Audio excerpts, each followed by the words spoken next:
name is Steve Young.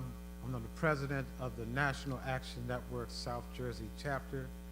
Reverend Sharpton is our president on a national level. I want to first say, Assalamu alaikum, peace be unto you, and shalom. Jesus, Muhammad, and Moses all had something in common that we can have today. And that is that they walked the faith that they believed in out in the community, in the streets where the people was forgotten. We must, and if you believe and have faith, we must continue to follow the footsteps of Muhammad, Moses, and Jesus. Because if you're not, and you're just reading the book and getting up and not doing any work, it's worse than the devil doing his work out there in the community. I want to say to you that being a black man living in America, and this is my first time speaking in front of this many white folks. Hey.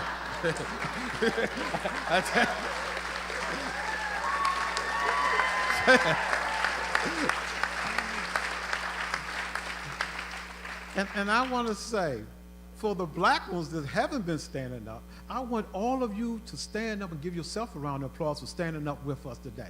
Stand up and give yourself a round. Stand up. That's right. Yes, yeah. That's right. We appreciate it. Thank you. Thank you.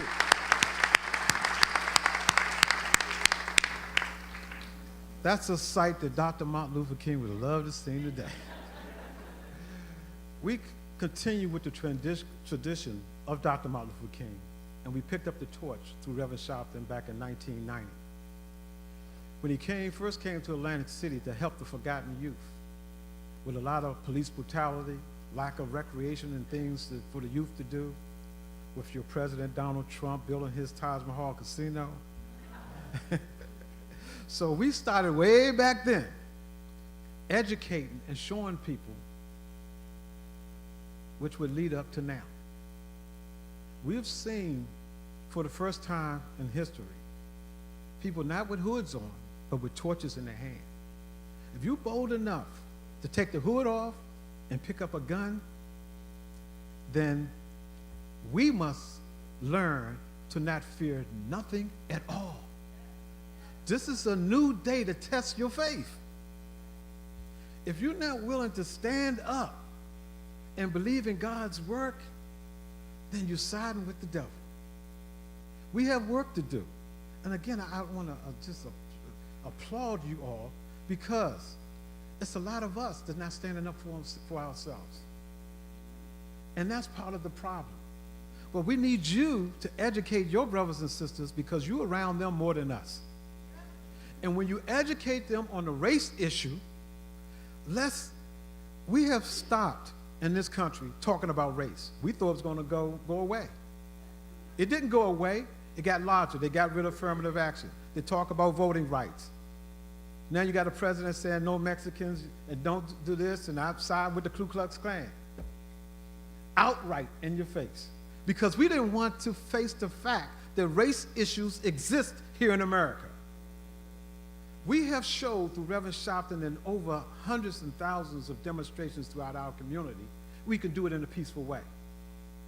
And we have done it in a peaceful way to change legislation so people can have freedom with justice and equality throughout this land.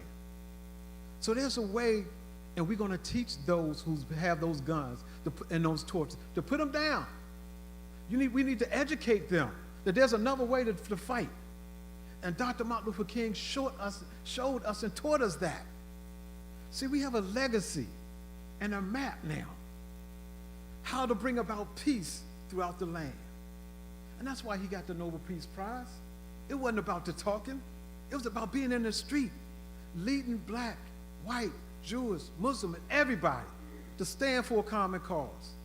We must continue as a human being in this country to continue the fight, because, again, as being a black man in this country, racism is alive and well.